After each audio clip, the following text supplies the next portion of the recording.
कि आज कहीं ना कहीं समाज के ही लोग आपस में लड़ रहे हैं। आप उस घर के मतभेद को छोड़िए, जनता चाहती है कि नेता एक हो जाए, लेकिन अभी नेता नहीं चाह रहे कि एक हो जाए। तो नेताओं को आईना दिखाना पड़ेगा, तो समाज को विचार करना पड़ेगा कि नेताओं को कैसे खदेड़ना है। साहब, खदेड़ना पड़ेगा, नेताओं को सबक सिखाना पड़ेगा, नेताओं को एहसास कराना पड़ेगा कि अगर आप समाज के ठेकेदार बन रहे हैं तो फर्स्ट प्रायोरिटी समाज को एक करने की आपकी बनती है। पहले आप एकता दिखाइए, उसके बाद समाज को एक करने का भी। दोनों का ही नेता, इन दोनों का ही कार्यकर्ता आज आपस में लड़ रहे हैं। मुझे ये बताइए कि अगर वो दोनों नेता एक हो जाएंगे तो कार्यकर्ताओं का मतभेद रहेगा क्या? नहीं रहेगा। सफल हो जाएंगे साहिब बिखर के कैसे आखिर हम सफल हो जाएंगे साहिब निखर के आना है तो एक ताही चाहिए साहिब बिखर के कैसे आखिर हम सफल हो जाएंगे साहिब निखर के आना है तो एक ताही चाहिए साहिब। जैसा कि आपको बता दें 23 जुलाई को बहुजन शायर अभिषेक कुमार जाटव ने, जो कि बाबा साहब की जन्मस्थली मऊ से और बहुजन नेताओं एक हो जाओ की एक यात्रा प्रारंभ की थी। 23 जुलाई से आज यानी कि 1.5 महीना बीत जाने के बाद में भी आज यूपी के मथुरा में पहुंचे। देख सकते हैं कि यहाँ पर अभिषेक कुमार जाटव के साथ में और किस तरह का एक भारी सैलाब देखने को मिल रहा है। उनका एक स्लोगन है कि बहुजन, यानी कि एक नीति है कि बहुजन नेताओं एक हो जाओ।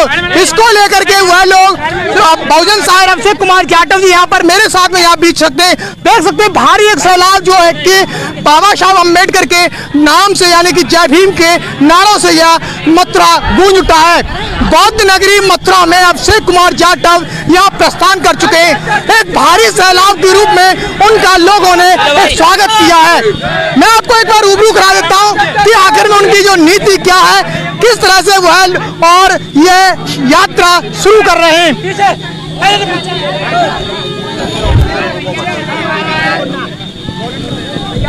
सर, सबसे पहले तो बौद्ध नगरी मथुरा में आपका स्वागत है सर। धन्यवाद। आज आपने जिस तरह से देखा जा रहा है कि 23 जुलाई को और बहुजन नेताओं एक हो जाओ की एक यात्रा शुरू की है। बाबा साहब अम्बेडकर की जन्मस्थली मऊ से यह यात्रा शुरू की है।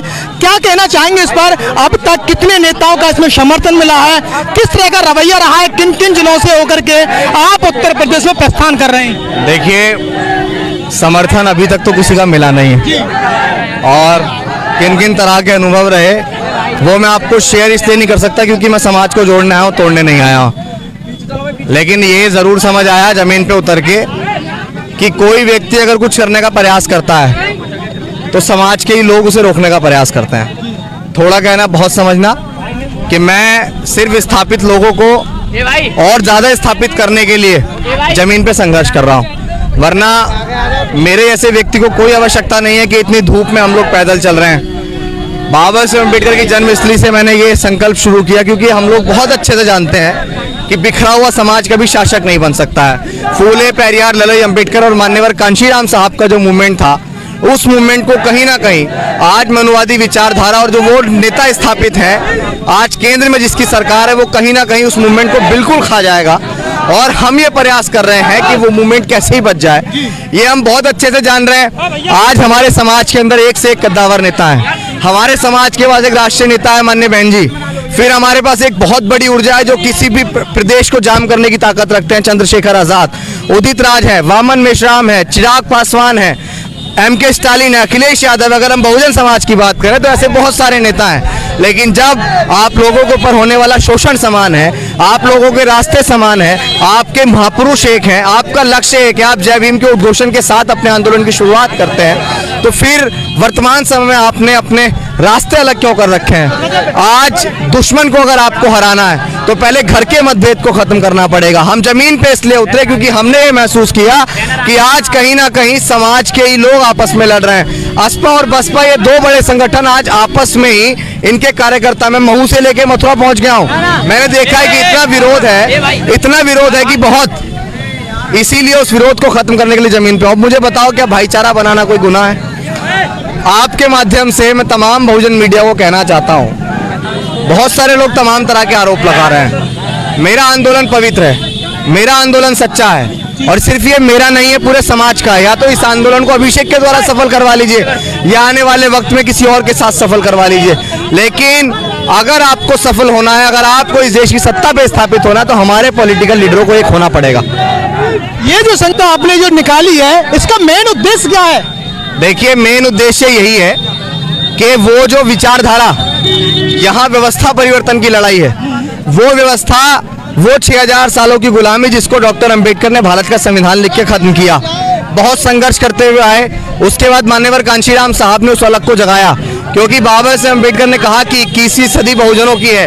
और आज हम लोग इसलिए संघर्ष कर रहे हैं कि हमारे रहबर जिस बात को कह के गए वो बात झूठी साबित ना हो जाए, इस संघर्ष कर रहे हैं। मान्यवर कांशीराम साहब का सामाजिक परिवर्तन का जो मूवमेंट था वो कहीं ना कहीं आज पिछड़ चुका है।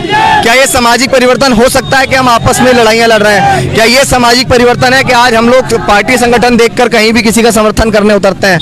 अगर वाकई आपको सामाजिक परिवर्तन की इच्छा है, आप चाहते हैं सामाजिक परिवर्तन, तो असल मायने में सामाजिक परिवर्तन वो है कि नीले झंडे के काम करने वाले किसी भी दल, किसी भी संगठन को आप कहीं भी छोटा नहीं आंक सकते हैं। बस इसीलिए उस परिवर्तन को बनाने निकले। देखते हैं क्या इस तरह का जो आपने बीड़ा उठाया है, ये प्रेरणा किस तरह से आपने ये कदम क्यों उठाया, और कहां से ये प्रेरणा मिली है कि आखिर में जिस तरह समाज में जो हालात पैदा होते जा रहे हैं, आपके लिए इतना बड़ा कदम उठाया आपने?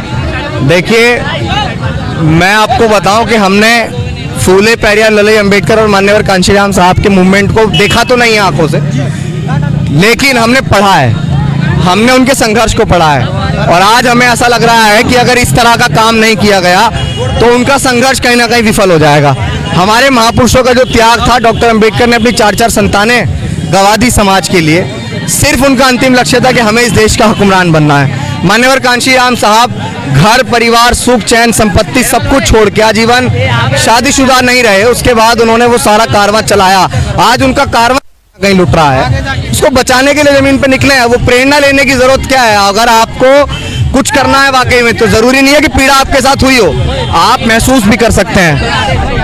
जिस तरह से आपने मऊ से चल करके और आप यूपी में पहुंचे, विभिन्न राज्यों से, विभिन्न जिलों से होकर के चले, किस तरह का रवैया आपको मिला लोगों के प्रति, किस तरह की भावना मिली समाज के प्रति? क्या वो लोग एक होने की चाहत रखते हैं कि किस तरह का रवैया था उनका? जमीन पे जो कार्यकर्ता है ना, जमीन पे जो समाज है, वो समाज के बीच ये बहुत बड़ा क्राइसिस है कि आखिर वोट दें तो दें किसको, क्योंकि डॉक्टर अंबेडकर ने संविधान के अंदर आपको एक वोट का अधिकार दिया है। और हमारे समाज के अंदर नेता कितने स्थापित हो गए, पार्टियां कितनी स्थापित हो गई, 1,35,000 से ज्यादा स्थापित संगठन है जो रजिस्टर्ड है, और पार्टियां ना जाने कितनी हजारों बनी हुई है। अब आप मुझे बताओ समाज किसको वोट दे? सब डॉक्टर अंबेडकर की बात करते हैं, सब फूले परिवार के मिशन की बात करते हैं, लेकिन अगर अभी आप उस घर के मतभेद को छोड़िए, जनता चाहती है कि नेता एक हो जाए, लेकिन अभी नेता नहीं चाह रहे कि एक हो जाए।